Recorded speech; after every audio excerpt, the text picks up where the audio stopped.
Hi, darlings. It's Mummy Sybil Bruncheon coming to you from Cherry Grove, Fire Island, and this is Michael Fitzgerald's and Rose Levine's little walk beside their house there. And I'm showing you the fact that Sayville and Oakdale and all the little towns across the bay just disappeared into that curtain of rain. I think this is the remnants of Barrie that are heading this way. We just got here from LaGuardia, and we flew in from Minneapolis, as you know, from at 4 o'clock this morning.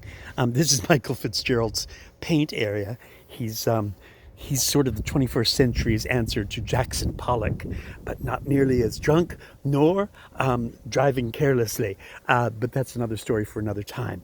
Oh, there's one of my favorite people of all. Look, Chuck is in my Tour-ette.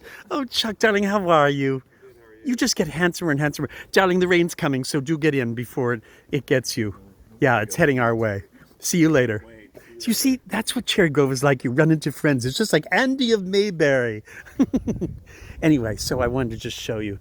People have been cleaning up this garden area, although that storm was quite bad. Look at this butterfly bush, finally blooming. Very nice. Lois and David's house. And look, Liatris in Paul's garden. And then this is my garden. And I haven't groomed it. I haven't picked up anything, but you can see what a week of rain and heat has done, made everything even crazier. Some things have gone by. The liatris, or gay feathers, are starting to bloom. And aren't they interesting, darlings? They bloom from the top down, as opposed to most flowers which bloom from the bottom up. These spikes grow from the top down. It's kind of neat. The zinnias are coming back. Salvias are still being eaten, although they're starting to bloom. Of course, the scaevola, boy, if you water them and just take care of them and maybe get rid of the leggy ones. Look at the leggy. This is leggy. You get rid of those leggy things, they just get bigger and bigger and bigger. Of course, they're doomed. My yarrows are passing by now. Look at this, though. There's a yarrow just about to bloom, and I believe that's a red one. I remember that Facebook is so adorable. They keep sending me reminders of where I was a year ago today, or 10 years ago today, or whatever. And that pot used to have absolutely 30 blossoms in it. And it's changed. You know, gardens are studies in chaos theory.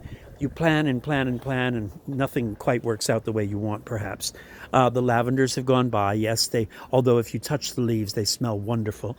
My ageratums this year, struggling, as are my marigolds. My marigolds are just not doing well this year. And here's some ageratums here that are just absolutely ridiculous. The veronicas are struggling. This bee balm, I was shown a reminder of my garden about 2 or 3 years ago.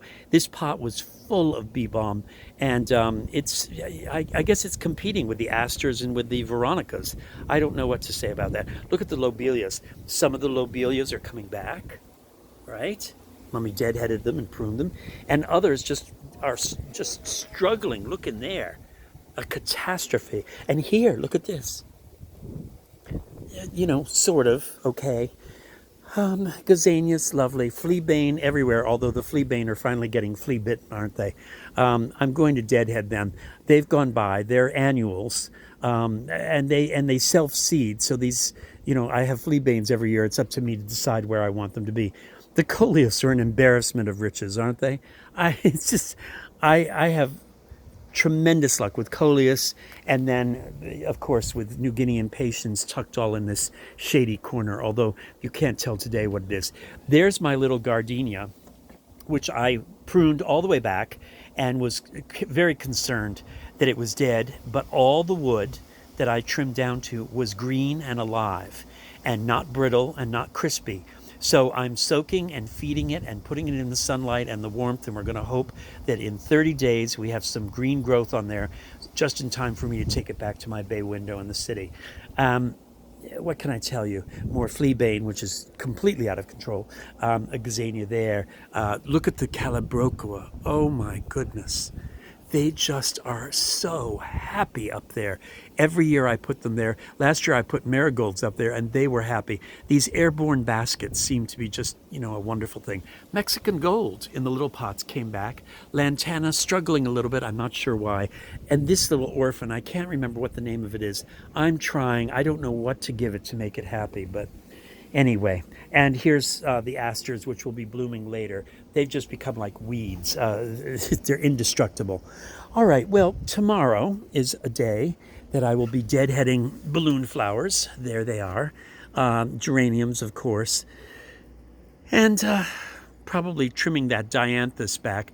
It's done with its pink blossoms. The remainder of those buds just, they're, they don't seem to want to bloom.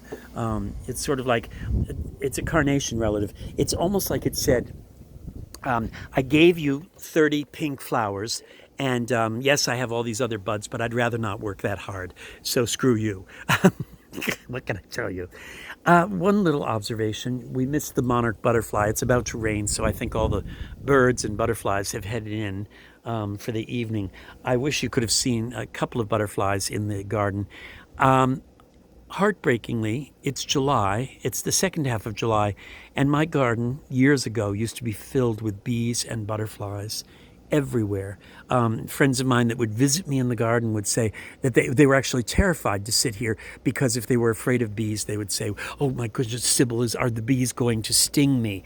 And I would say, "No, they're not. They're too busy working, darling. Bees and butterflies are very busy. They don't have time to visit gardens and sit in a chair and have a mint julep or a pina colada. They're very busy with their day. There's nothing more earnest than a bee.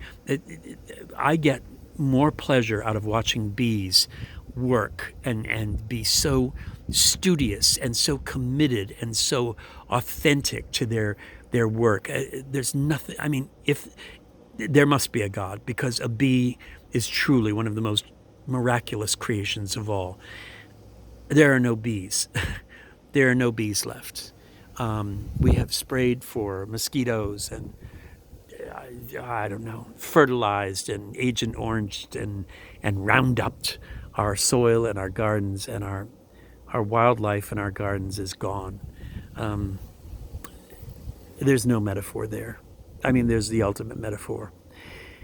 Ah, well, I'm not going to go down a sad boulevard right now. I'm just going to sit here in the dusky grayness of a pre-rainstorm and appreciate and look at the beauty and marvel at all the different shades of purple that there are. And even the silliness of geraniums is heartwarming. Geraniums are silly, aren't they? They're kind of like fireworks. They're kind of, wow, look at me. I don't do anything really. I don't serve a purpose. No bee or butterfly wants me, but I sure am flashy. And when you break my leaves off, I smell nice. But even they have a joy to them that I like. And of course, these balloon flowers, they're so wonderful. All right, darlings, I will talk to you later from my garden. This is Sybil Brunchen. Remember, be present, be mindful, be grateful. Everything you're looking at is only borrowed. Only borrowed.